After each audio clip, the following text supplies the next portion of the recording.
nga po sa Revelation 17:13, they will fight with the Lamb, but the Lamb will conquer them. For He is Lord of lords and King of kings, and those with Him are called, chosen, and faithful. Sobrang napakadakila ng ating Panginoon. Amen po ba? Yung salvation na hindi natin makukuha sa mundong ito, ay makukuha lamang natin sa Kanya. Inalay niya ang Kanyang buhay para tayo ay ma-save, ma-rescue. And karapat dapat lang po siguro na papurihan natin ang Kanyang pangalan. Muli, awitan po natin siya, King of Kings.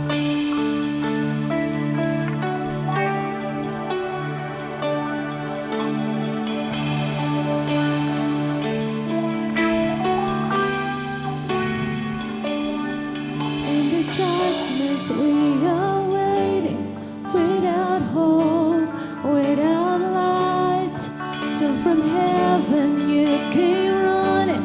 There was mercy in your eyes to fulfill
sa umagang ito na kami po ay muling sama-sama na nagpupuri at nagbibigay ng kalulatian para sa iyong pangalan.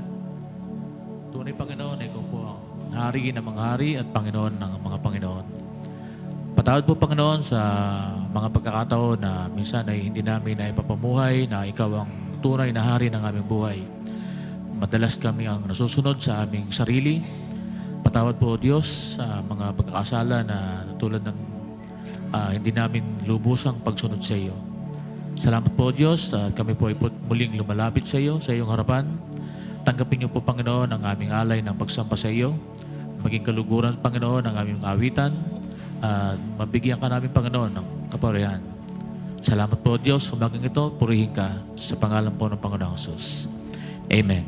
Amen. Isang malakas na clap offering po para sa ating Panginoon ngayong umagang ito. Masaya po tayo ngayong araw kasi nasa isang malaligang panahon. Masaya tayo kasi kasama natin yung mga kapatid natin sa pananampalataya. Amen po ba? So isa yan sa mga dapat nating ipagpasalamat at ipagbigay puri sa ating Panginoon. Awitan po natin siya ng papuri kay Yahweh.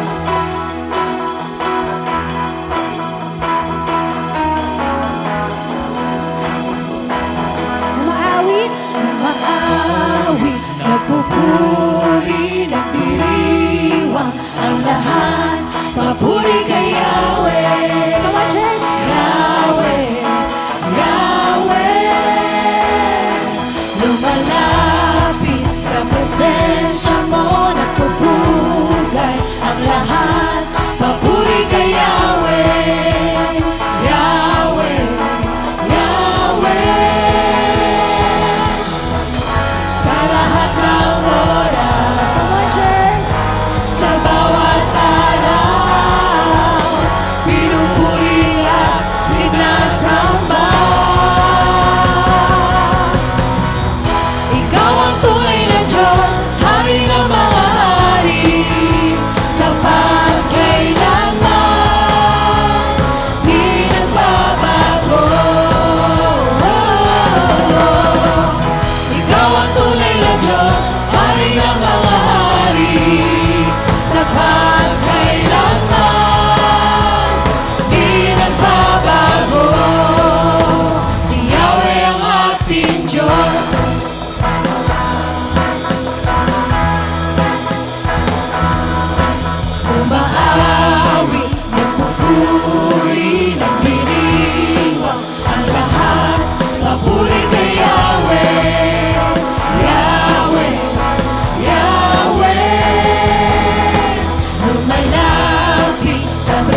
Diyos, hari ng mga hari, tapat kailanman, di nagbabago.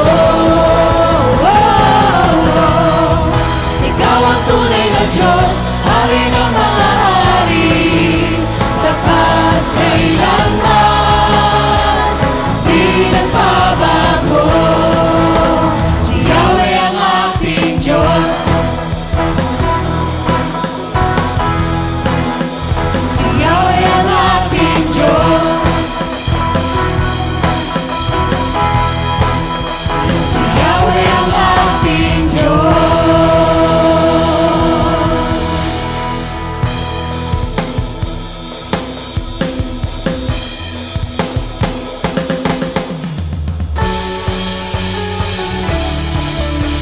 Let's clap our hands for the Lord and give Him the praise He deserves.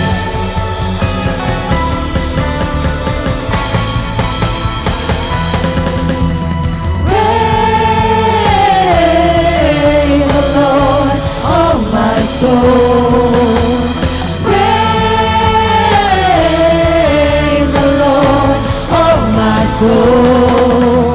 I'll praise in the valley, praise on the mountain. I'll praise when I'm sure, praise when I'm doubting. I'll praise when I'm numbered, praise when surrounded. 'Cause praise is the waters my enemies drowning. As long as we're breathing, As long as I'm breathing, I've got a reason to praise the Lord, oh my soul. Praise the Lord, oh my soul. I'll praise when I'm failing, I'll praise when I don't. I'll praise 'cause I know you're still in control. My praise is a weapon, it's more than sound. My praise is a shout that brings Jericho down. As long as I'm breathing, I've got a reason to praise the Lord, oh my soul. come on, church. Praise the Lord, oh my soul. I won't be quiet, my God is alive. How could I keep it inside? Praise the Lord, oh my soul.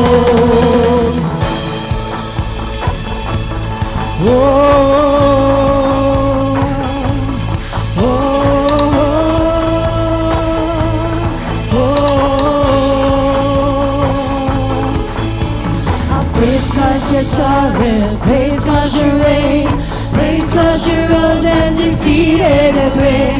I'll praise 'cause you're faithful, praise 'cause you're true, praise 'cause there's nobody greater than you. I'll praise 'cause you're sovereign, praise 'cause you reign, praise 'cause you rose and defeated the grave. I'll praise 'cause you're faithful, praise 'cause you're true, praise 'cause there's nobody greater than you. Praise the Lord, oh my soul. Praise the Lord, oh my soul. Praise the Lord, oh my soul. Praise the Lord, oh my soul. I won't be quiet, my God is alive. How could I keep it inside? I won't be quiet, my God is alive. How could I keep it inside? I won't be quiet. I won't be quiet, my God is alive. How could I keep it inside? Praise the Lord, oh my soul.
malaya na tayo dahil pinalaya tayo ni Kristo.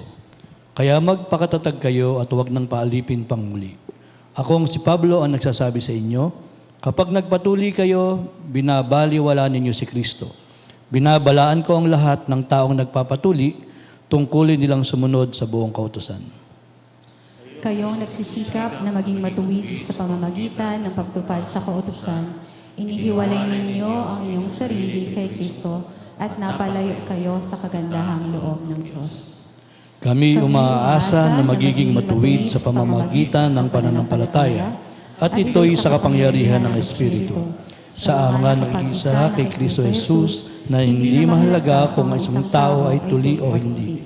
Ang mahalaga ay ang pananampalatayang gumagawa sa pamamagitan ng pag-ibig. Tayo po'y sumandaling manalangin. Panginoon naming Diyos, Diyos na kapangyarihan sa lahat. Maraming salamat po aming Amang Diyos sa umagang ito na nakamta namin muli ang buhay at ang pagkakataong makapanambahan, magpasalamat at puling makinabang ng inyong banal na salita. Patnubayan niyo po, Panginoon, ang bawat isa sa amin na naririto ngayon, ang aming isip, lalo na ang aming puso, na nawa po, Panginoon, na ibukas namin ito at iwaksi, Panginoon, kung anumang may mga nakahambalang na mga isipin, problema, pagsubok. Alam namin, Panginoon, kung sa mga oras na ito, kami kasama ng mga kasama naming mga kapatid, ay isusuko namin ang lahat sa inyo, ihahain sa inyo, Panginoon, na may pananampalataya, kailan pa man sa biyaya na inyong banal na salita na maririnig sa aming tagapagsalita sa umagang ito, ay magbibigay lakas, bunga, at katatagan sa bawat isa sa amin. Kaya muli po aming Amang Diyos, patuloy niyo kaming gabayan, patuloy niyong gabayan ng wisdom, Panginoon, ang inyong pong tagapagsalita na gagamitin sa umagang ito, at muli po ihanda namin ang aming isip at ang aming puso upang minsan pa itanggapin namin ito at magamit namin sa aming pangaraw-araw na buhay. Patnubayan niyo kaming lahat, Panginoon, at ang inyong pagpapalang siyang sumaamin sa matamis na pangalan ni Kristo Jesus. Amen.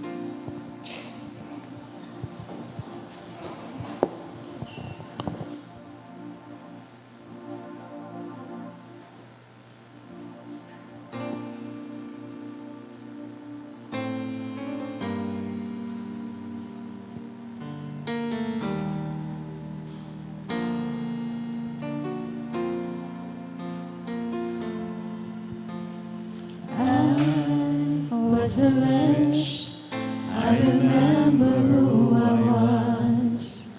I was lost, I was blind, I was running out of time. Sin separated, the breach was far too wide. From the far side of the chasm, you held me in your side. Made a way across the great divide, left behind heaven's throne to build it here inside. And there at the cross, you paid the debt I owed, broke my chains, freed my soul. For the first time I had known. Thank you, Jesus, for the blood applied. Thank you, Jesus, it has washed me white. Thank you, Jesus, you have saved my life. Brought me from the darkness into glorious light.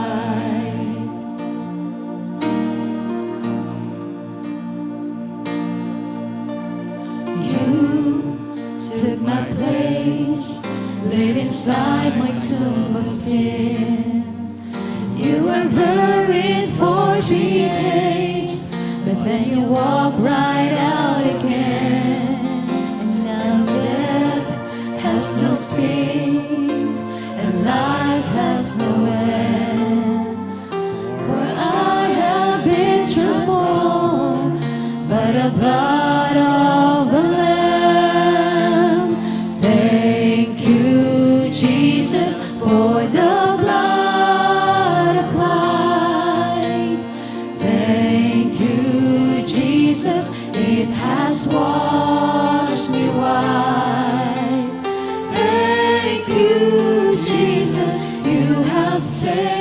my life, brought me from the darkness into glorious light. There is nothing stronger than the wonder-working power of the blood that calls us sons and daughters. We are ransomed by your Father true. The blood.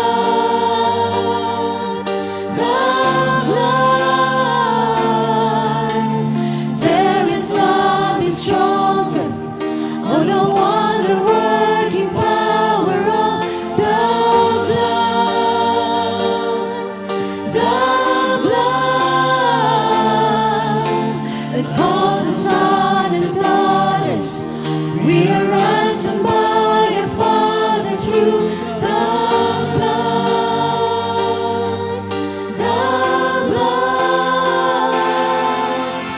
Thank you, Jesus, for the blood applied. Thank you, Jesus, it has washed me white.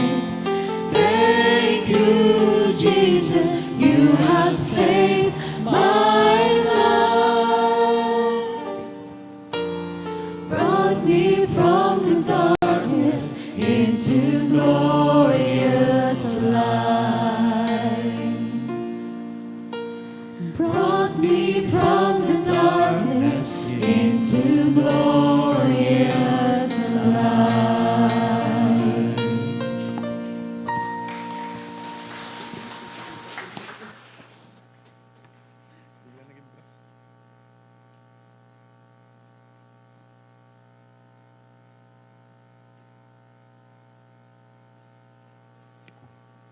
Check. Magandang umaga po mga kapatid. Parang iba yung boses ko dito ah. Parang chipmunk ka. Palit.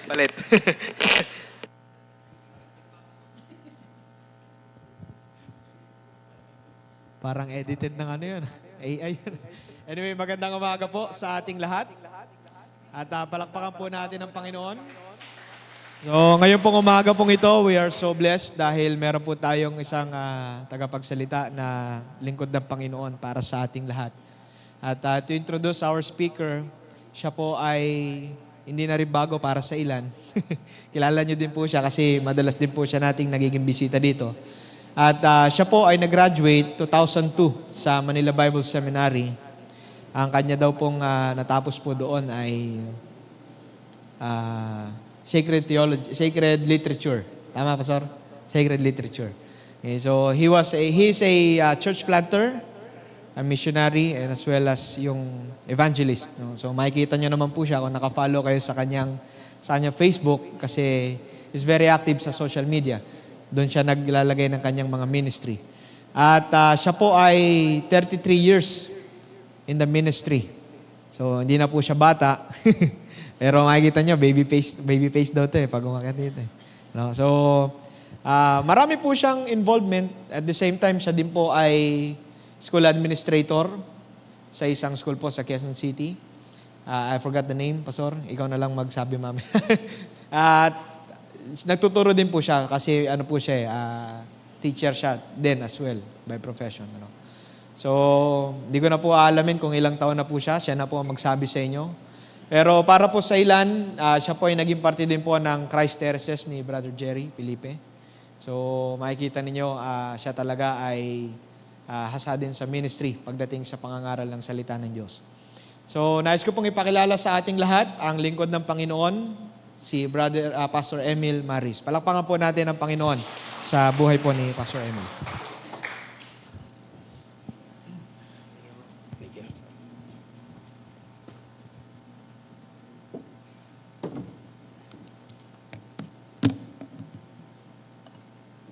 Good morning po sa inyong lahat. Again, said a while ago, it's really an honor for me to be invited again. And I can say that this is my home. Kasi nung ako po ay siguro grade 6. No? Grade 6 po akong dinala rito ni Papang, ni Brother Jerry. I was very amazed to this place. Sabi ni Brother Jerry, yun daw po ay isang paraiso. So I was a member. Dumating po kami madaling araw, napakalamig. At I was very amazed sa church. Sabi ko nga, wow, ang ganda-ganda. Then, nung ako po yan dito na, tumayo po ako sa pulpitong ito. Hindi nyo alam. Andito lang po mag-isa. Sabi ko, pagdating ng panahon, tatayo ako dito bilang pastor. And it's a dream come true. Nung last ko pong ako ni-invite, sinabi ko na rin po yon. At ngayon po, I'm standing in front of God, in front of you, and always thanking the Lord sa kanyang faithfulness sa aking buhay. I really admire the ministry of Brother Jerry Felipe dahil, kaya namin sinasabi, kung ano man po kami ngayon ay dahil doon sa mga taong nagpagal po sa amin na nagturo ng mga maraming bagay at ang maganda po doon ay talagang tinrain niya kaming lahat para po sa ministeryo. So, salamat sa ating pastor na nagpakilala. Thank you very much. At sa umaga pong ito, si Brother Carlo po, Ilocso, ang aking pong naging connect or contact. At siya po yung aking kababata talaga na nung bata kami, galaro dyan. So sabi niya, Brother Emil, baka gusto mong mag-speak sa Liliw. So sige. Kasi alam niyo po, I was praying. Nasabi ko kanina, bago man siguro ako matapos sa ministry na ito, gusto kong bumalik sa Liliw para makapaglingkod at makapag-share ng maraming mga ginawa din ng Panginoon sa akin. At nung bata po ako, as I recall, halos lahat yata po ng street dito at mga barangay dito, napangaralan namin ang salita ng Diyos. Talagang house to house, may paghahaton doon sa kabilang street. Medyo nababato kami nila Brother Jerry. Kasi alam niyo naman si Brother Jerry, pag tumayo sa pulpito yan, talagang no holds bar yan. Pag sinabing pangangaral, pangangaral. So yun po ay isang bagay na medyo na isalin sa akin ng bahagya. At kaya ngayon po, nasa ministry na po ako, nakita ko po yung dynamic ng bagay na ginagawa ni Brother Jerry sa amin. Okay, too much about that. Good morning again. Ang topic po na ibinigay po sa akin is a series from Book of Galatians. So, let us open our Bible in Galatians chapter 5, verse 1 to 15. No, ito po yung series na sabi ni Brother Carlo, isundan natin, Brother Emil, para yung mga kapatiran ay mayroon po silang magandang susundan sa ating pag-aaral. So anyway, I can give some free messages and topics, but I choose to follow kung ano man yung nagiging series po natin dito sa church. Okay, what is Book of Galatians? Ano ba itong Galatians? Gusto ko lang bigyan ng konting background para at least alam ninyo kung bakit itong sermon natin ay may pamagat na Freedom Through Jesus. So yan po yung pinaka-theme o pinaka-topic natin ng series. So ang Book of Galatians po, as we all know, is a passionate letter by the Apostle Paul to early Christian churches in Roman province of Galatia. So ito po pala ay sulat ni Apostol Pablo sa isang province na kung tawagin ay sakop po ito ng Roman Empire at ito po ay modern Turkey as of today. So kung tinan po ninyo yung situations ng pagpapalit ng mga pangalan, ito po yung Turkey ngayon. Ito yung modern Turkey. Written around 48 to 55 AD. So, hindi nalalayo doon sa 30 o 33 AD that the church was established by Jesus Christ in Jerusalem. So, tinan nyo po yung duration ng date. Kasi may connect yan mamaya. And to combat Judaizer, Jewish Christian. So yung Judaizer, ito po yung mga Kristiyanong mga Hudyo. So meron po kasing Kristiyanong Hintil at meron pong Kristiyanong Hudyo. So yung Kristiyanong Hudyo, dahil sila po ay oriented po sila sa mga rituals, sa mga law, so yung kanilang culture bilang isang ritual person and law-abiding person, ay ini-insist po nila doon sa mga pagan Christian o Gentile Christian. At who insisted Gentile converts, sabi nila, must follow Mosaic law. So sabi ng mga Judaizer, kayong mga Gentile Christian, dapat sumunod kayo doon sa Mosaical law. Okay? Ito yung matinding nag-alarm doon sa mga Gentile Christian. Dahil sabi nila, for salvation, emphasizing instead that salvation comes only by faith in Jesus and the Spirit. So ang sabi ng mga Judaizer, kapag hindi kayo sumunod sa batas ni Moses, just like us, hindi kayo maliligtas. Alam niyo ba yon? So natigatig po lahat ang mga Gentile Christian o pagan Christians is because ang pinakamatinding issue na gustong i-emphasize ng mga Judaizer ay yung circumcision. Yung pagtutuli, na ang sabi nila, pag hindi ka circumcised, siyempre sa lalaki, ay hindi ka maliligtas. Nagkaroon po ng matinding chaos doon. No? Nagkaroon po ng talagang matinding pag-aalala. Ang sabi, not by works of the law, a message pivotal for the Reformation. So, ibig sabihin, ang issue po dito ay talaga namang napakatindi dahil it talks about salvations. It talks about, sabi nga it's between relationship between God and men at kung paano po ang tao kikilos bilang isang mananampalataya. So, pag nakita po natin dyan, andyan na po yata yung ating pong points. Ayun, nasa harapan. Makita po natin na ito yung issue ng situation. At dito ngayon, nagkaroon ng matinding murmur at saka chaos po itong mga kapatiran, especially si Jerusalem. At kung titignan po ninyo yung naging issue sa Acts chapter 15, ito po yung nagkaroon po ng meeting between the apostles, the elders, and the officers of the church para po itakal itong krisis na nag-arise. At ano po yung krisis na nag-arise? Ito po yun. Na ang sabi po ng mga Judaizer, hindi kayo maliligtas pag hindi kayo mga law-abiding person pagdating sa Mosaical law. At ang pinakamatinding issue po dito ay yung nga pong circumcision na alam natin na sa iba naman pong mga lahi, hindi naman po ina-emphasize yung pagtutuli or circumcision. So, sa Acts chapter 15, kung makikita po ninyo, ay nagkaroon po ng meeting. At doon sa Acts chapter 15, verse 28 to 29, ang ganda ng naging resolution ng mga apostol. Ang sabi niya, sa 28-29, sa patnubay ng banal na Espiritu Santo, ang naging pasya namin ay ito. Nakita niyo na? Kaya alam niyo, we should always pray for our elders, especially the leaders of the church. Whenever we have meetings, whenever you have meetings, we have meetings, the Holy Spirit always guides us. Amen? Because God is the same yesterday, today, and forever. Ito ay church ng Panginoon. Whenever there's a meeting, andun po yung patnubay. At itong crisis na ito, ang kinombat po ng Jerusalem leaders kasama ng mga apostol. At ang sabi niya, sa naging pasya namin sa patnubay ng Banal na Espiritu Santo, ay huwag na kayong atangan ng mga bagay na hindi naman talaga kailangan. Okay? At ano ang sabi? Na lumayo kayo sa mga pagkaing binigti, lumayo kayo sa dugo, huwag kayong makikiapid, huwag kayong mangangalunya. Yun lang. Pag ginawa nyo ito, mapapabuti kayo.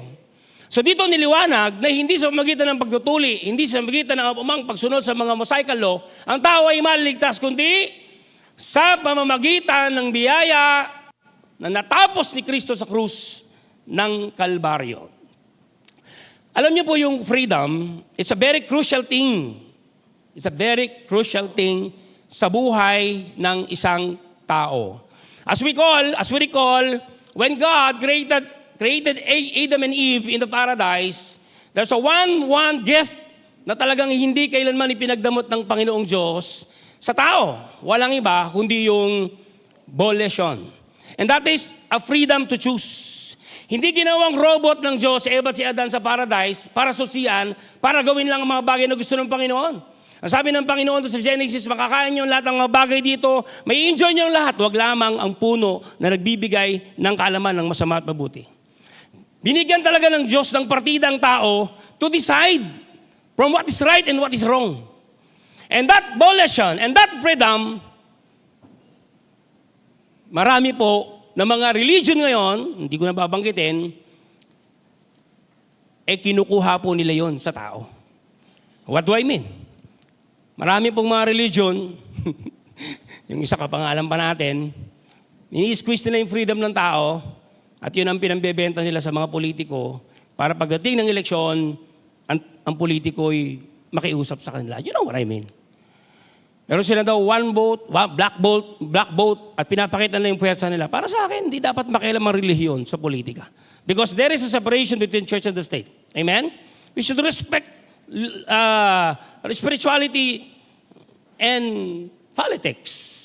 Yung kalayaan na yon na ibinigay ng Diyos, even doon sa paradise, mga kapatid, ito rin yung freedom, ito rin yung free will na dapat maunawaan ng bawat isa sa atin.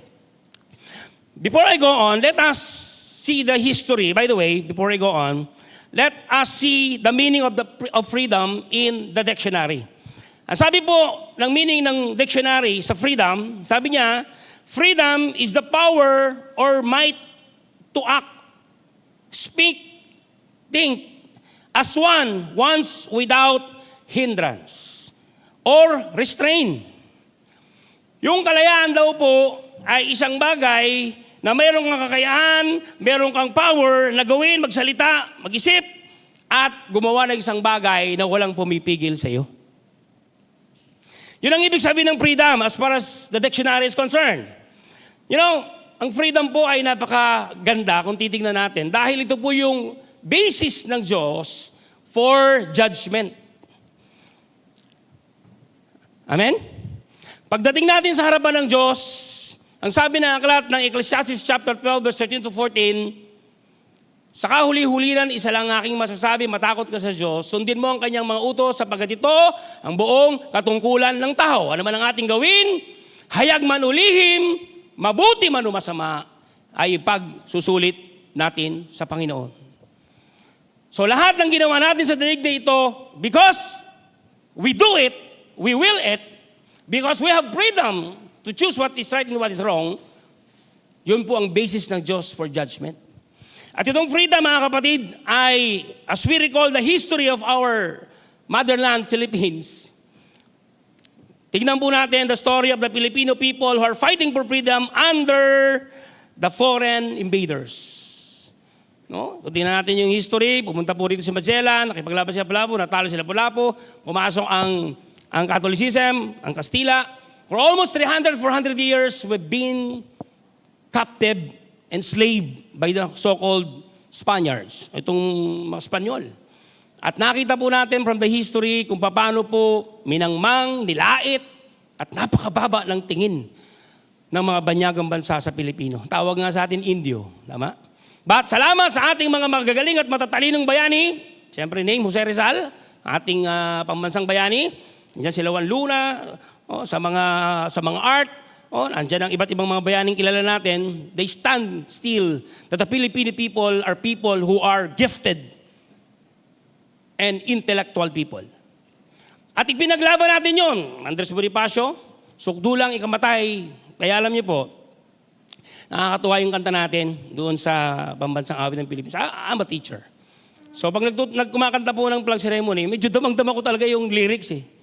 Sabi niya, sa duyan ka ng magiting sa manlulupig, di ka pa sisiil sa dagat at bundok, sa simoy, sa langit mo bugaw, may dilagang tula at awit sa taglayang minama. Yung part na, ang mamatay ng dahil sa'yo. At hindi ka pa sisiil. Mga kapatid, ang kalayaan ay pinaglaban ng Pilipinas, ang Pilipino. Kaya tayo malayang magsalita, malaya tayong mabuhay, malaya tayong gawin ang lahat ng gusto natin gawin dito sa Pilipinas because of freedom na pinaglaban ng ating mga ninuno. Pwede ba nating palakpakan ng Panginoon sa buhay ng mga ninunong yan? Kaya nanonood ako lagi nung Artikulo 1. Yung Antonio Luna, lagi kong, pag ako walang ginagawa, naka-play yun, naka-bluetooth yun. Ang dami ko natututunan ng mga leadership strategies and principles. So what do I mean? Mga kapatid, ganyan po ang kalayaan, ganyan ka-crucial ang kalayaan sa buhay ng isang tao. Punta po tayo sa spiritual matters, sa spiritual thing. Alam niyo mga kapatid, ang kalayaan po ay ibinigay ng Panginoon sa atin sa usapin po ng kaligtasan. Ang sabi po rito, the first point, freedom in Christ. No, kalayaan mula kay Kristo. So makikita po ninyo mga kapatid, kung may mga Bible po kayo, ay samahan niyo po ako sa pagbasa. At mula sa mga talatang ito ay ating tignan kung paano po natin pag-aaralan ang isang magandang kalayaang ipinangako at talagang ipinadadama sa atin ng ating Panginoon. Especially nung tayo po ay naging mga mananampalataya. So kung may mga Bible po kayo, ayan sabi, Galatians chapter 5 verse 1, malaya na tayo dahil pinalaya tayo ni Kristo. Kaya magpakatatag kayo at huwag papaalipin pang muli. Dalawang bagay na pinalaya tayo ng Panginoon. Number one, as far as Mosaical law is concerned, we are not obliged. We are not forced to obey the Mosaical law or the ceremonial law in order to be saved. Maliwanag po yun. Hindi natin kailangan ng sundin yung mga batas nung matandang tipan para sabing maligtas tayo. Hindi natin, yung pagtutuli sa Pilipinas, naging kultura lang naman yan, pero hindi naman yung basis ng salvation. Pero ang maganda po rito, hindi tayo kailangan gumawa ng mga law na yan para tayo maligtas. Para tayo maging malaya. Isa pang kalayaan na crucial na dapat nating maunawaan ay yung kalayaan that we are all free from the slavery of sin. We have strength, we have power. The meaning of freedom, walang hindrance na gawin natin kung ano yung bagay na tama, gawin ang bagay na totoo.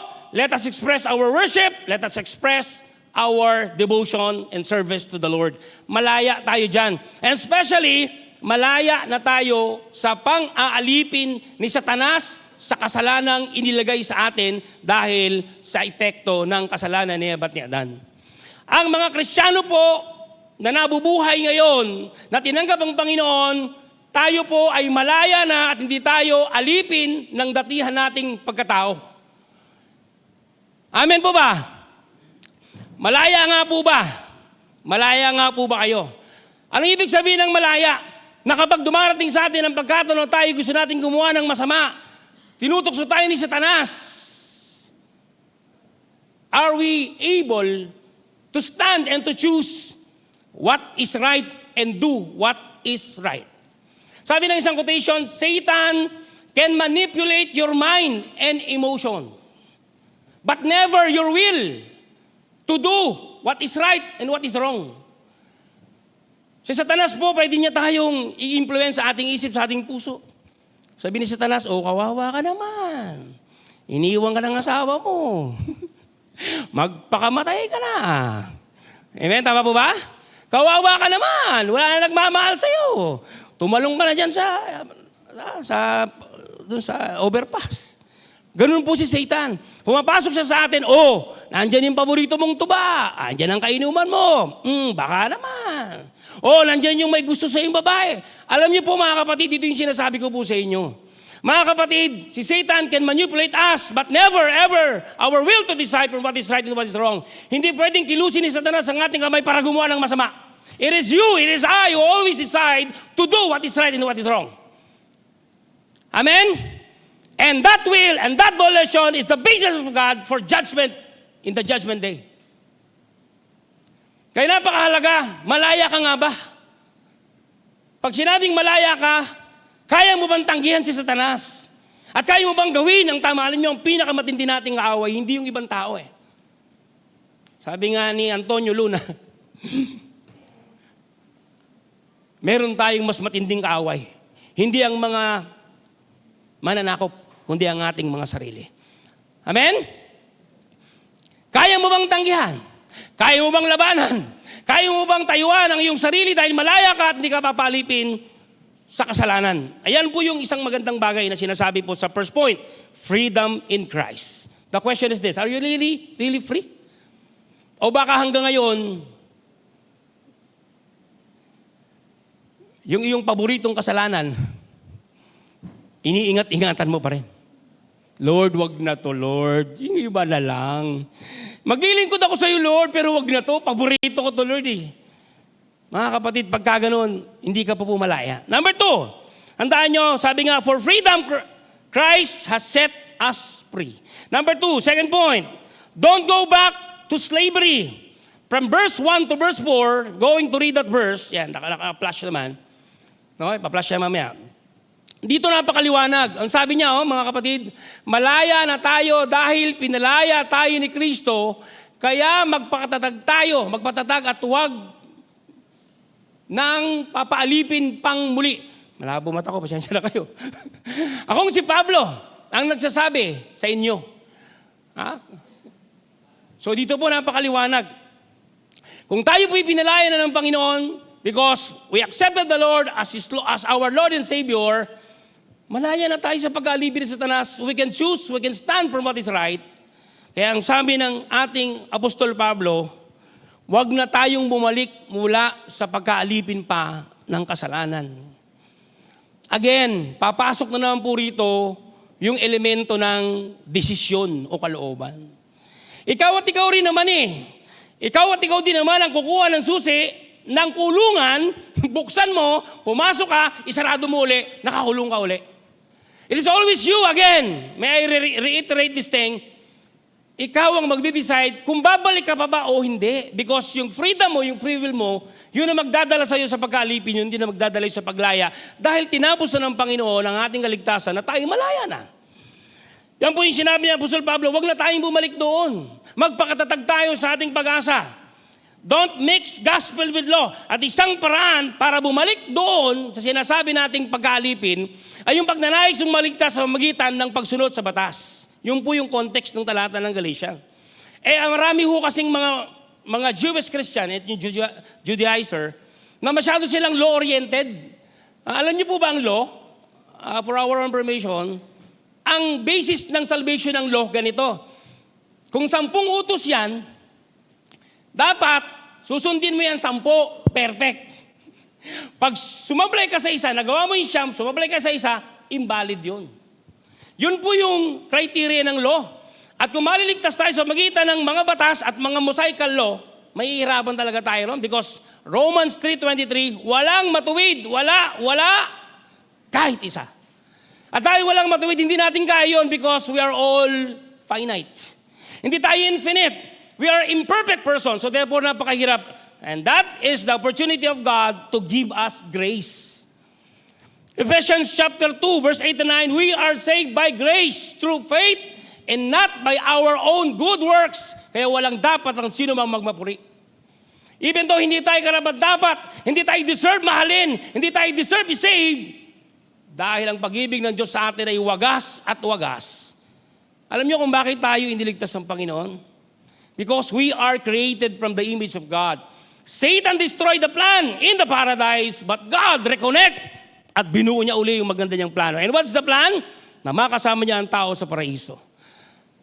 Nagpakasama-sama si tao, nagpakalalim-lalim ng kasalanan. Pero ang galing talaga ng Diyos. Pwede ba natin palakpakan ng Panginoon dyan, mga kapatid? Sabi ng John 3:16, sapagkat gayon na lamang ang pag-ibig ng Diyos sa libutan ay binigay niya ang kanyang bugtong ng anak upang ang sino man sa kanya ay sumampalatay, di mapapahamak kundi magkakaroon ng buhay na walang hanggan. Kapatid, kaibigan, sabi ni Pastor kanina. Ano ulit pangalan ni Pastor kanina? Justin. Sorry po. Sorry po. Sabi niya, Pastor, meron tayong mga visitors. Am I right? Correct? Andiyan. Kapatid, kaibigan, ito sabihin ko sa iyo, kapatid. Mahal na mahal ka ng Diyos at hindi aksidenteng nandito ka ngayong umaga. Hindi talaga. No? Pag-ising mo pa lang, missing ka. May gagawin ako maganda sa buhay mo. At ano yun? Alam niyo po, mahal tayo ng Panginoon because God created us from His own image. So therefore, pahalagaan mo yung kaluluwa mo. Gaano kahalaga ang kaluluwa mo? Kapatid, kaibigan, kasing halaga lang naman ang buhay ng bugtong na anak ni Jesus. Namatay si Jesus para sa kaluluwa mo. Kapatid, kaibigan, huwag kang papayag na yung kaluluwa mo, yung sarili mo ay maging panggatong sa impyerno. Sabihin nyo nga po, panggatong. Sabihin nyo, panggatong sa impyerno. Revelation chapter 21 verse 8 says, sapagkat kamatayan ng kabayaran ng... sabi niya, sapagkat malagim ang kasasapitan ng mga duwag, mga taksil, kasuklam-suklam, nagpapasasa sa kahalayan, mga sinungaling, mga mangkukulam. Ang kanilang bahagi ay siya naglalagablab na apoy at asupre na siyang pangalawang kamatayan. Kapag hindi mo tinanggap ang Panginoon bilang tagapagligtas sa iyong buhay, kapag hindi mo isunuko ang buhay mo sa Panginoon, hindi relihiyon ang tatanggapin mo, kapatid. Religion cannot save. Sabi nga ni Brother Jerry, Jesus only can save. You must have a relationship to Jesus Christ. Makilala mo siya bilang sa tagapagligtas. Dahil pagdating mo man sa langit, hindi tatalungin ng Panginoon kung ano religion mo eh. Hindi tatalungin ng Diyos doon, what's your religion? Because religion divides us. At ang yung religion, gawa ng tao yan eh, para paghiwa-hiwalayin tayo. But you need Christ to be saved because Jesus Christ is the one who saves us. I am the way, the truth, and the life. No man cometh unto the Father but by me. Mga kapatid, kaibigan, isa lang bagay na gusto ng Panginoon. Yung pagkaalipin, umalis ka dyan. Hindi mo kayang tanggihan ng kasalanan kapag wala kang banal na Espiritu Santo sa iyong buhay. Tama po ba, amen? At sa tubig ng bautismo, bumababa ang Holy Spirit, doon po idinideklara ka na sinasabing ligtas. Nagkakaroon po ng encounter at doon po ibinapahayag ng Panginoon that you are saved. Kaya yung tubig ng bautismo, yan po ay isang lugar ng kapanganakan. Diyan ka po lilinisin, babangon magmuli at bababa ang Holy Spirit at meron ka ng lakas. Meron ka ng, sabi nga comforter. Meron ka ng protector. At meron ka ng tibay na ayawan at tindigan at talikuran si Satanas. Yan ho ang kahalagahan ng pagtanggap sa Panginoon. Pagsisisi, pananampalataya, pagtanggap, pagbabautismo, at pagpapatuloy. Ang sabi ni Apostol Pablo, wag na tayong bumalik sa pagkakaalipin. Okay? At tandaan natin, yung biyaya ng Panginoon na yan, napakasimple, napakagandang biyaya. Alam niyo po, isang kanta na paborito kong inaawit, na kapag inaawit yan, parang yung puso ko talaga, nihahawakan ng Panginoon. Alam niyo yun? Niyakap mo ako sa aking karumihan. Inibig mo ako nang di kayang tumbasan. Amen? Tapos yung part na, salamat sa sukdulang biyaya mo. Yung ibigin ka ng Diyos, yung isave ka ng Diyos, napakasama natin, napakatigas ng ulo natin. But still, the grace of God always abound. Lagi na lang tinatakpan ng dugo ng Panginoon ang ating mga kasalanan. Kaya kapatid, alam nyo, ang pinakamatinding kalagayan, pinaka-safe na kalagayan dito sa daigdig, isa lang. Yung ikaw ay ligtas at meron kang Panginoon sa puso mo. Kahit anong mangyari, kahit lusubin ang China, ang Amerika, kahit maggera, okay lang. Kahit magkagutuman, mag-COVID-19, okay lang because you are eternally secured into the hands of God. Amen po ba? Palakpakan po natin ang Panginoon, mga kapatid. Kaya ako kailan naman daw takot mamatay. Because I'm saved. I am saved. Hindi dahil sa sinabi kong save ako. Kundi ang sabi ng John chapter 11, verse 25-26, ang sumasampalataya sa akin, mamatay man, ay muling mabubuhay at di na muling mamamatay. Sumasampalataya ako, naglilingkod ako, pastor nga ako eh.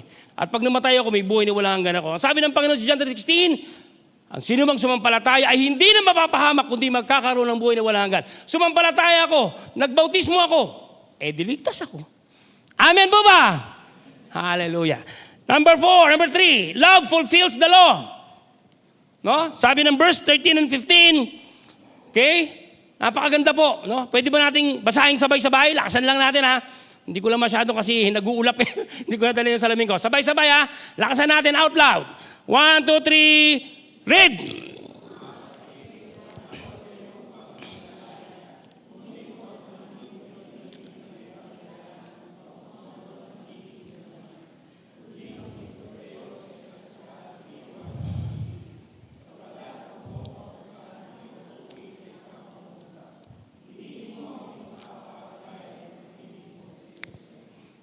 Hallelujah.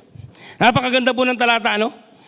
Love fulfills the law. Sabi ng verse 13, sapagkat kayo, mga kapatid, ay tinawag sa kalayaan, huwag lamang gamitin ang inyong kalayaan upang magbigay ng kadahilanan sa laman, kundi sa pamamagitan ng pag-ibig ay mga lingkuran kayo. Wonderful.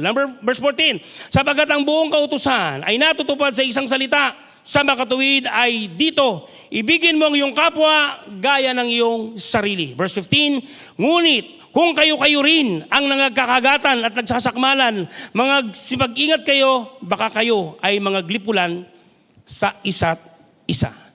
Mga kapatid, nililiwanag because we are saved by grace of God. We are not saved by law or any ceremonial, sabi nga considerations ng mga Judaizer. We are free. We are saved. So therefore, itong kalalagayan nating malaya ay gamitin nating opportunity to express love to each other. Let love fulfill the law. Ang sabi nga. Hayaan natin yung law na binabanggit po dito ay hindi yung law ng Mosaical o ceremonial law, kundi yung batas ng pag-ibig na kung paano inibig tayo ng ating Panginoon. Magmahalan daw po tayo. Magtanggapan daw po tayo. Kung ano man po ang pagkakaiba, pagkukulang ng bawat isa, ano man ang kainaan, tanggapin natin ng buong puso, tulungan natin silang lumago dahil sila ay ating mga kapatid. Sa totoo lang, marami sa churches natin kung bakit tayo nangauubos dahil isa ang nawawala, pag-ibig at pag-ibig at pag-ibig. Minsan hindi natin kayang unawain yung kapwa natin dahil hindi natin sila kapantay ng pananaw. O di kaya immature sila, tayo matured.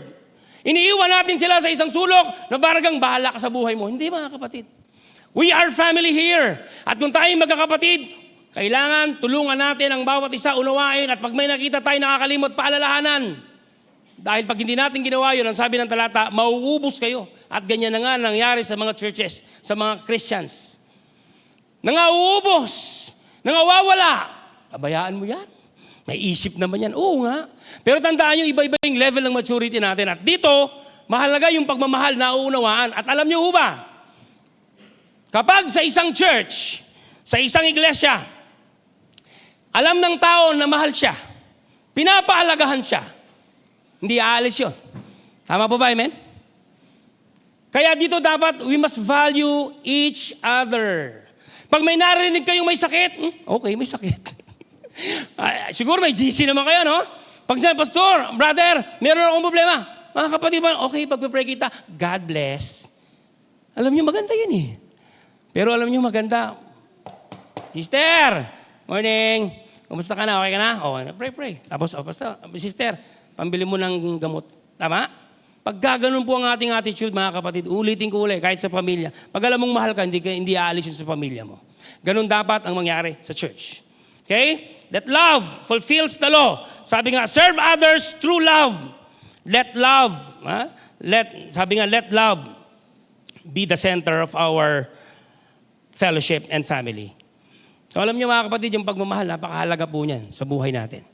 At kagaya ng sabi ng Panginoon, di ba, yung greatest 2 commandments, ibigin mo ang Diyos ng buong puso mo, ng buong lakas mo, at ng buong kaluluwa mo, at ibigin mo ang kapwa mo, kagaya ng pag-ibig mo sa sarili mo. That is the purpose of life. Cross yan, no? Cross. Ang purpose of life, vertically, we must serve the Lord, we must worship the Lord. Hindi mo pa nalalaman at nakikita ang purpose mo pag hindi ka pa mananamba. Tandaan niyo yan, mga kapatid. At meron pang purpose ng buhay, and that is horizontal. We must be a blessing to other people. Amen po ba? Dapat nararamdaman ka ng kapwa mo. Dapat nararamdaman nila kapag kasama ka nila. Uy, alam mo, pag kasama kita, parang kasama ko si Lord. Bumabait ako. Di ba, mga kapatid? Alam mo, pag kasama kita, parang feel safe talaga ako. Yan. Be a blessing to your workplace. Nakakatuwa yan. Dahil yung mga iba na nangungupit na, nag-ghost project na. Pero siya hindi. Kristiyano ko, di ba? Tama po ba, mga kapatid? We must be peculiar. Dapat mag-shine tayo. Hindi ako dyan, Kristiyano ako. Dapat ganun. Dahil tandaan nyo, yung purpose ng buhay natin is to be a blessing to other people. At yung pag-ibig, napakahalaga po niyan, ha? Yung pag-ibig. Pag pinag-uusapan, pag-ibig sa Bible, crucial yan. Alam nyo kung bakit? Sabi ng isang quotation, kung sino yung mahal mo, to personal na na konting paalala sa pag-ibig. Kung sino yung mahal mo, yun ang pwedeng manakit sa'yo. Tama? Kung sino yung mahal mo, dun mo siya umiikot yung buhay mo. So dapat, yung pagmamahal, iayos natin sa panuntunan ng Diyos. Ano bang sabi ng Panginoon sa utos niya?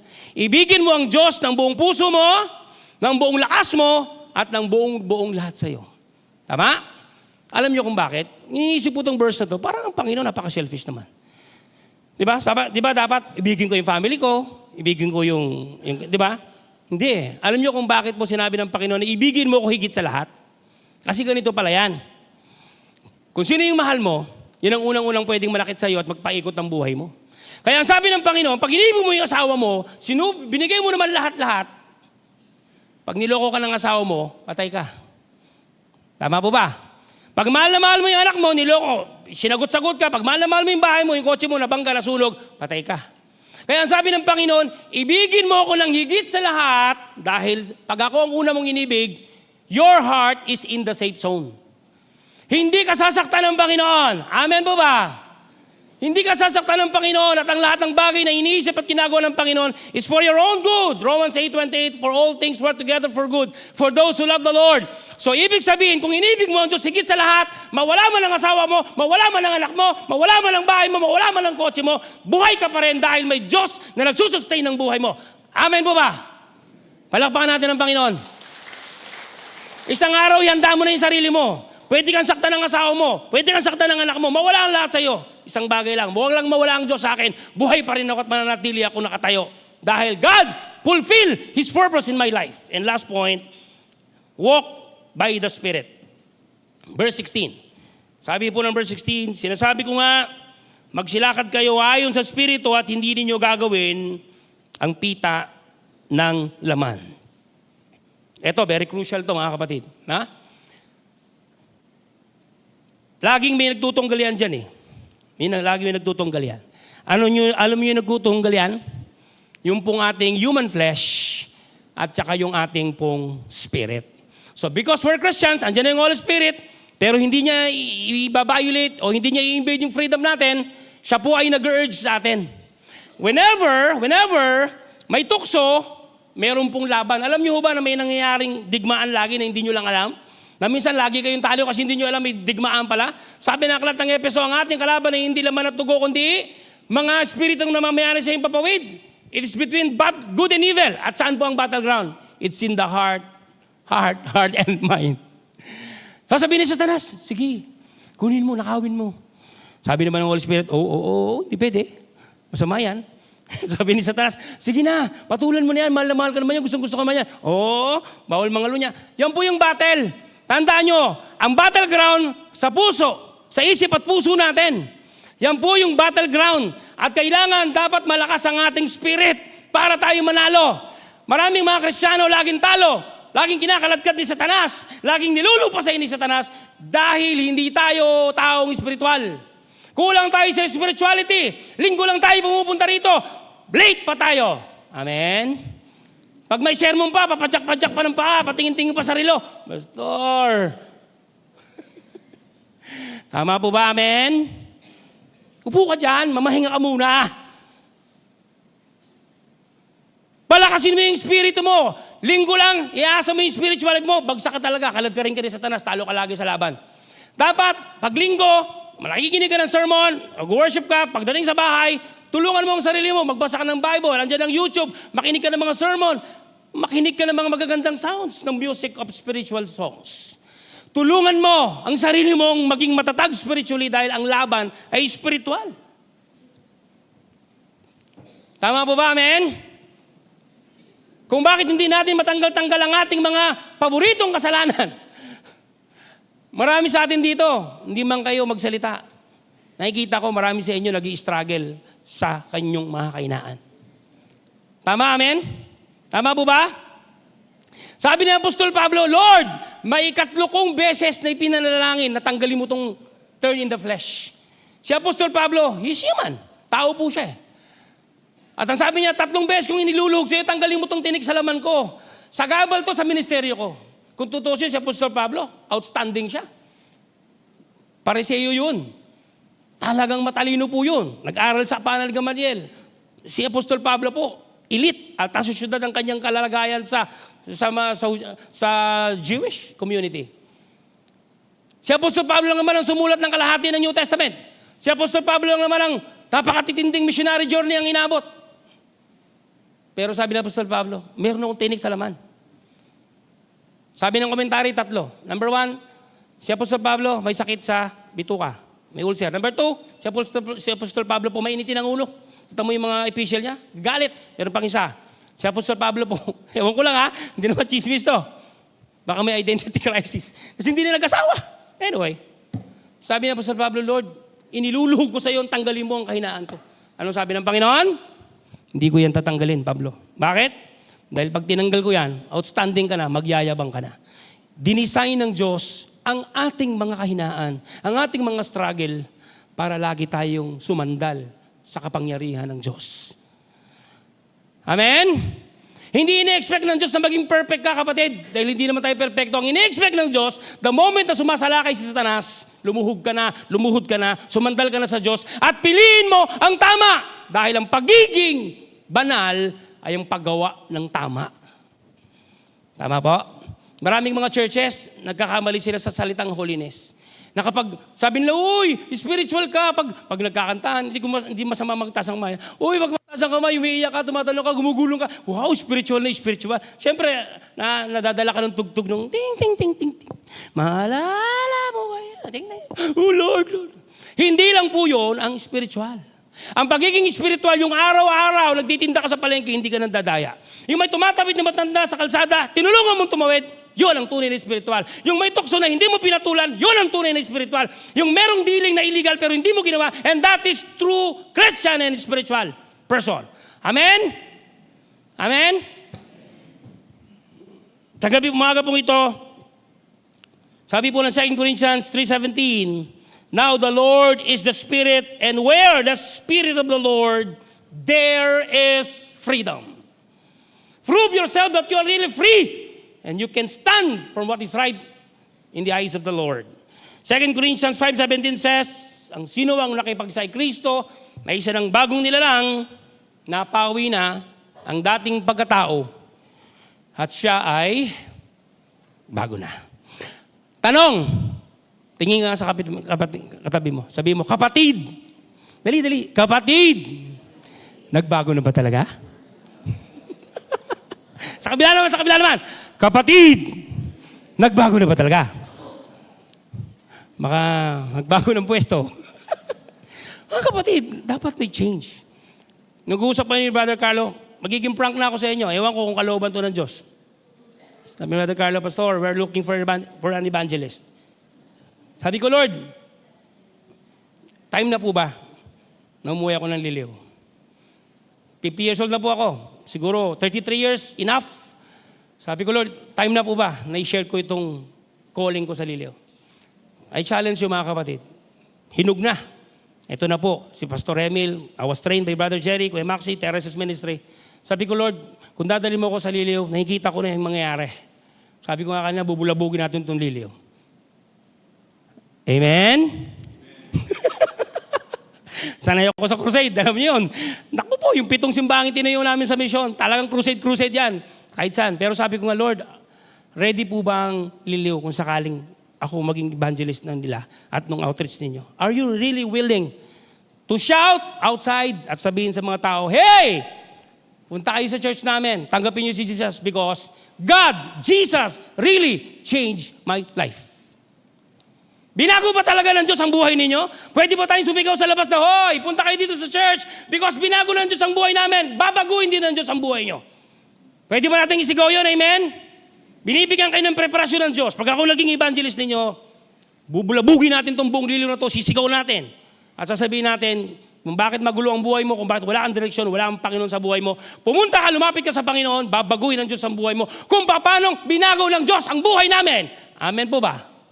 Ganyan po ako mag-preach, ganyan po ako mangaral. Totohanan po tayo. Hindi tayo makakapangaral, hindi tayo makakapang-convert ng tao. Kung tayo po sa sarili natin, hindi tayo nagbabago. Amen po ba? Chismoso, chismosa, marites, tolits. Away-away doon, nagiinom sa kalye. Paano tayo makakapangaral niyan? Pinangaral mo ko dyan eh. Kainuman ko nga yung inyong elder eh. Kainuman ko nga yung diakono ninyo. Kainuman ko nga yung member nyo dyan eh. Sinuntok pa nga ako, inabol pa nga ako ng taga eh. Amen? Amen po ba? Pero lagi kong sinasabi sa inyo, ang tao ngayon matalino na. They're looking for true gospel and true church. Tama? Amen? Ipag-pray po ninyo. Hindi ko po alam. Pero isa lang sinasabi ko, Lord, if it is time, it is time. Samahan niyo po ako, ibalik natin muli ang kaluwalhatian at kaningningan ng Liliw Church of Christ. Nung ako po'y bata, nakita ko po ang Liliw. Grabe, panahon ni Brother Jerry, panahon ni yung mga ministro. At talagang sabi ko, wow, apakarami. Crusade, magkabi-kabila, bautismo.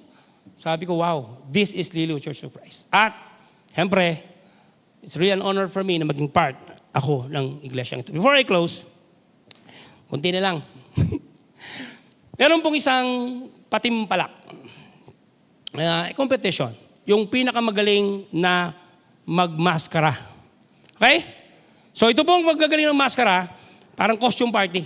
Meron Isang homeowners, homeowners association. Parang Christmas o Halloween party nila. So, yung isa pong homeowners member, nag-costume po ng demonyo. Itim na itim po talaga. Tapos mapula ang mata, may kapa, may tinidor, may sungay. Sabi niyo, ako si Satanas. Tapos paglabas siya po dun sa bahay niya, lahat po ng mga kasalubong niya, sabi niya, hala, si Satanas! Takbuhan talaga. Sabi niyo, effective. Tapos, nung malapit na po siya dun sa clubhouse, bigla pong umulan. Siyempre, tendency, dahil naka-body paint po siya, sisiling muna siya sa isang may bubong. So takbo siya. Tumiling po siya sa isang kapilya. Pag silong niya po sa kapilya, siyempre hingal na hingal siya. Di ba yung mga kapilya, mayroong parang bubong doon sa harapan ng kapilya ng simbahan. Pag silong niya po doon, sumandal po siya doon sa pintuan. Pag sandal niya po sa pintuan, bigla pong bumukas yung pinto.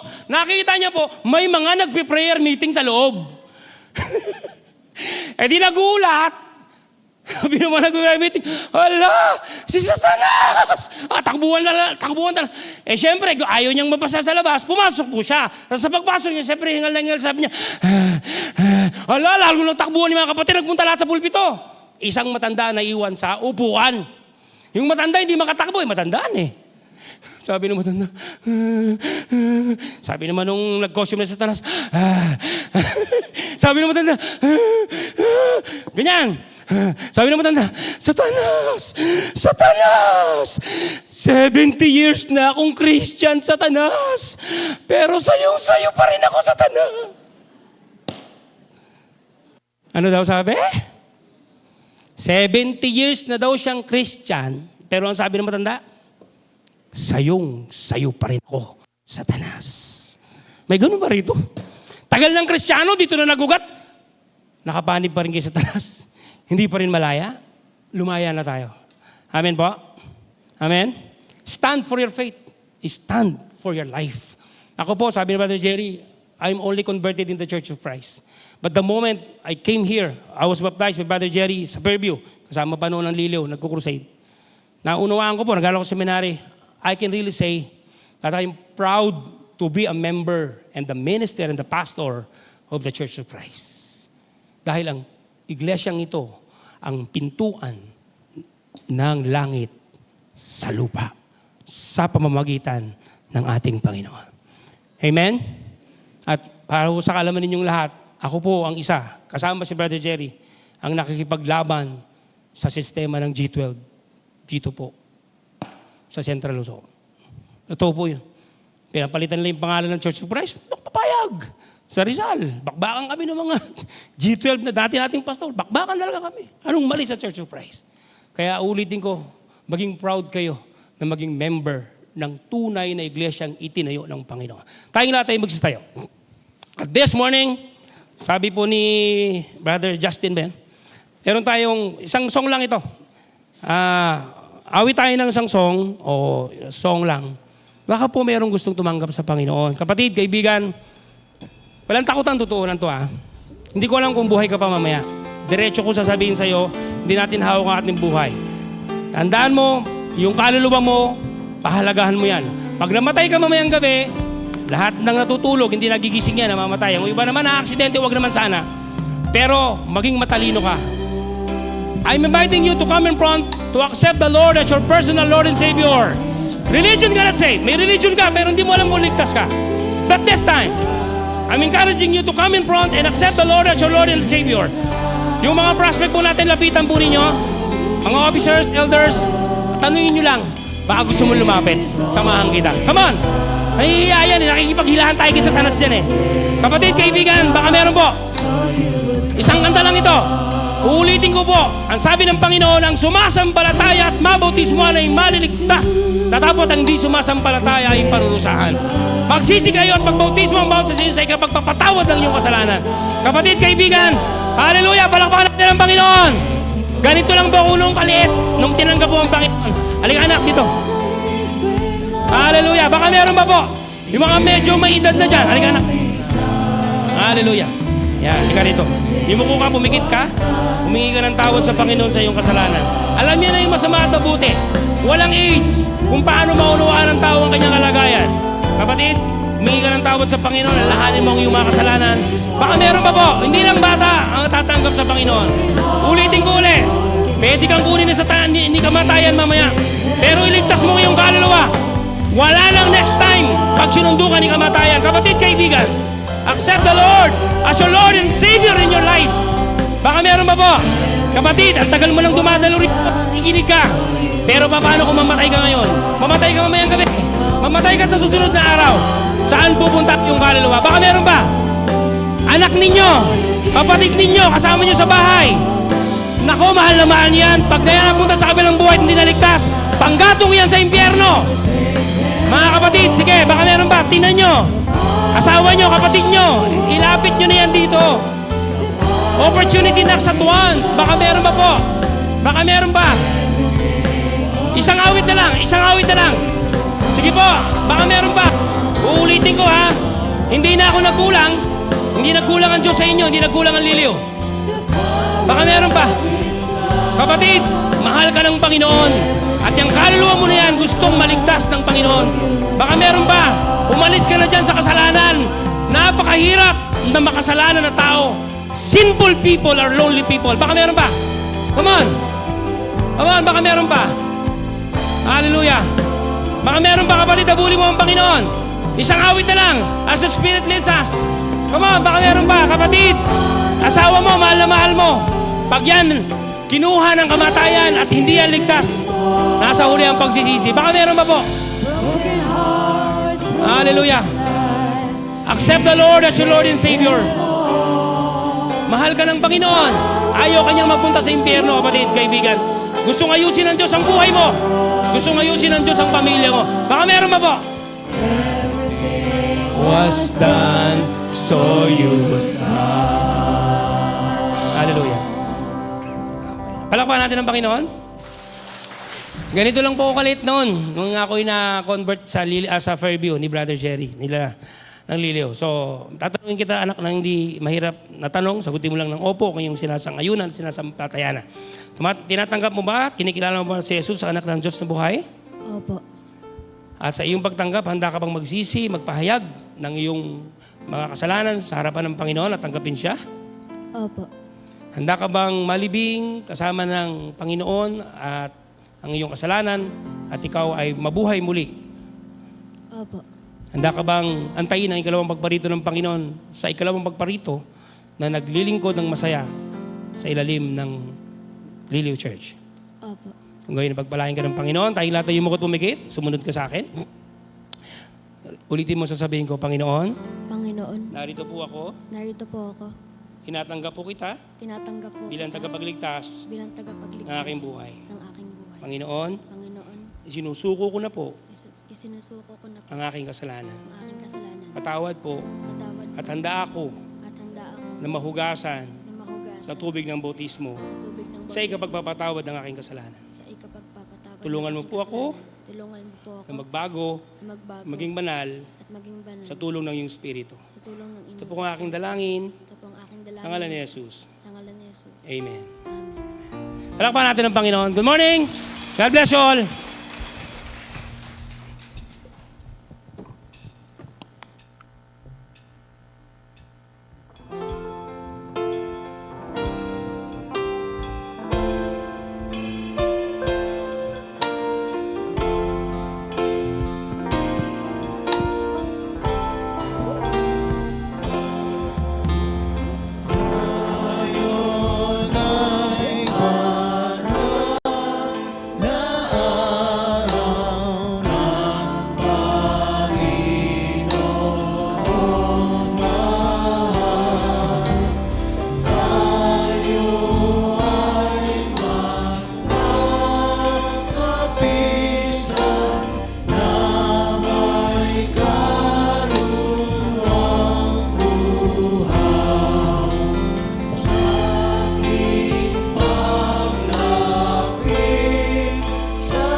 ating pong pakinggan na sinasabi sa banal na kasulatan, sapagkat ito ang turo na tinanggap ko mula sa Panginoon at ibinibigay ko naman sa inyo. Nung gabi siya pinagkanulo, ang Panginoong Yesus ay dumampot ng tinapay, nagpasalamat at pinagpira-piraso iyon at sinabi, ito ang aking katawan na inihahandog para sa inyo. Gawin ninyo ito bilang pag-aalaala sa akin. Matapos maghapunan, dumampot din ng kopa at sinabi, ang kopang ito ang bagong tipan na pinagtitibay ng aking dugo. Tuwing iinumin ninyo ito, gawin ninyo bilang pag-aalaala sa akin. Sapagkat tuwing kakain kayo ng tinapay na ito at iinom sa kopang ito, ipinapahayag ninyo ang kamatayan ng Panginoon hanggang sa kanyang muling pagparito. Kaya ang sino mang kumakain ng tinapay at umiinom sa kopa ng Panginoon sa paraang di nararapat ay nagkakasala sa katawan at dugo ng Panginoon. Kaya't dapat siyasatin ng tao ang kanyang sarili bago siya kumain ng tinapay at uminom sa kopa. Sapagkat ang sino mang kumakain at umiinom na hindi kinikilala ang kahalagahan ng katawan ng Panginoon ay kumakain at umiinom ng kahatulan laban sa kanyang sarili. Iyan ang dahilan kung bakit mahihina at sakitin ang marami sa inyo at may ilan ngang namatay na. Tayo po mandaling manalangin. Panginoon naming Diyos, Diyos na makapangyarihan sa lahat, sa oras pong ito, Panginoon, ay muli namin sinusuko ang mga sarili namin na nagkulang, nanghina at nagkasala sa ilang mga araw ng sanlinggong ito. Dalangin namin, Panginoon, na pakalinisin niyo po ang bawat isa sa amin. Loobin niyo po na maging kalugod-lugod at karapat-dapat kaming kasalo sa banal na hapunan ito. Tandaan na inyong katawan at dugo na nabayubay dun sa krus para sa kaligtasan ng bawat isa. Loobin niyo po, Panginoon, na pahalagahan namin ito na ang kaligtasang ibinigay niyo sa amin, ang kahulugan ay buhay na walang hanggan para sa lahat. At kung kayo, Panginoon, ay siyang namatay para sa amin, kami naman, Panginoon, ang lalong mabuhay para sa inyo. Igawad niyo po sa amin ang inyong pahintulot, igawad niyo po sa amin ang inyong pagpapala, at ito na lang, Panginoon, ang aming samot dalangin sa matamis na pangalan ni Kristo Jesus. Amen.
Magsitayo po tayong lahat.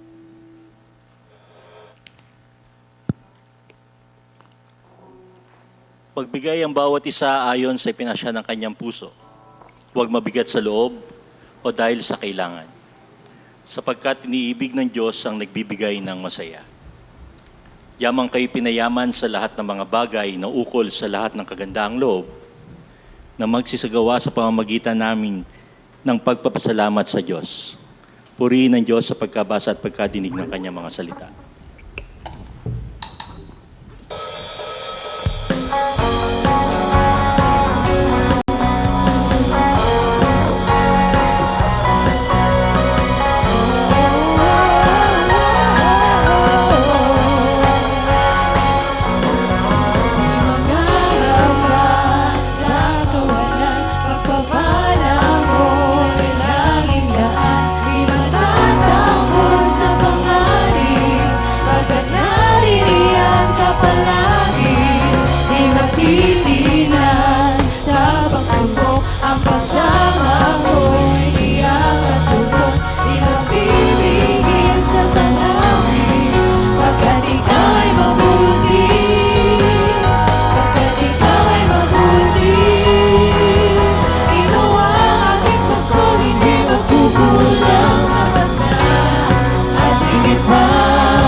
Titilang sa pagsubok ang kasama ko, tiyak at lubos, di mapipigil sa pag-awi, pagkat ikaw ay mabuti, pagkat ikaw ay mabuti. Ikaw ang aking pastor, hindi magkukulang sa bata, at higit pa, biyaya mo'y sagana at umaabang sa bata, at higit pa, sapat na sa lahat kong pangangailangan, higit pa sa lahat kong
Tayo manalangin.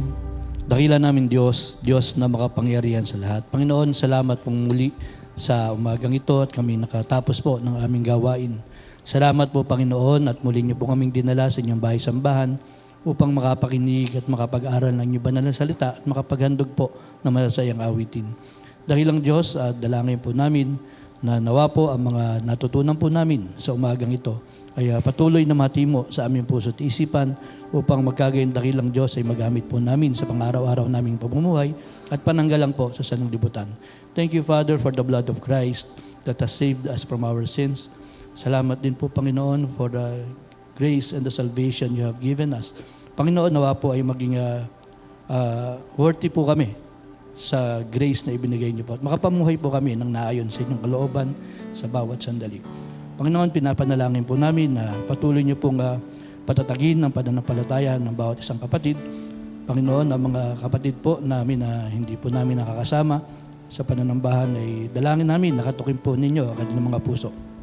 Upang magkagayon, Panginoon, ay muli namin sila makapiling at makasama sa pagpupuri at pagsamba sa inyong banal na pangalan. Dakilang Diyos, dalangin din po namin ang mga kapatid po namin may mga problema at may mga karamdaman sa mga sandaling ito. Panginoon, itinataas po namin silang lahat sa inyo upang ipagalo po ang mga kalunasan at mga kagalingan po sa kanilang mga pinagdadaanan. Dakilang Diyos, dalangin din po namin na ang mga kaloob na nalikom namin sa umagang ito ay patuloy po namin magamit, Lord, ng tama at epektibo sa pagpapamahayag ng inyong banal na salita at pagpapakilala po sa inyong pangalan. Dakilang Diyos, dalangin po namin na patuloy niyo pong pagkalooban ng pag-iingat ang bawat isa sa aming paglabas sa bahay-sambahang ito. Gabayan niyo po at pag-ingatan ng aming mga kabataan, ang aming mga kapatiran. Kayo niyo po, Lord, ang mga namiminuno na itinalaga po ninyo sa iglesyang ito. Dalangin niyo po namin, Panginoon, ang aming mga ministro at pastor ay patuloy niyong pagkalooban ng kanilang mga pangailangan at pagkaloob din po sa kanila ang inyong karunungan. Panginoon, kung paano niyo po kami dinalang ligtas sa dakong ito, dalangin din po namin na samahan niyo po kami tiyuwi ng ligtas at malawalhati muli sa aming mga tahanan at sa aming paglabas ay patuloy niyo pong protection ay pagkaloob sa amin hanggang sa muli po kami makabalik dito sa mga susunod na linggo. Ito lang po muna ang aming dalangin sa pangalan ni Kristo Jesus. Amen. Amen. Tanggapin po natin ang pagpapala ng ating Panginoon. Sumayin po ang biyaya at kapayapaang mula sa Diyos na ating Ama at sa Panginoong Jesucristo. Amen.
Thank you for watching. We are glad that you were with us in worshiping God. Please continue to share the word and live out the word. For more updates and daily inspirational messages, please follow all of our social media accounts. We are on Facebook, Twitter, Instagram, and YouTube. Everything is at Liliu Church of Christ, 1904. Thank you and God bless.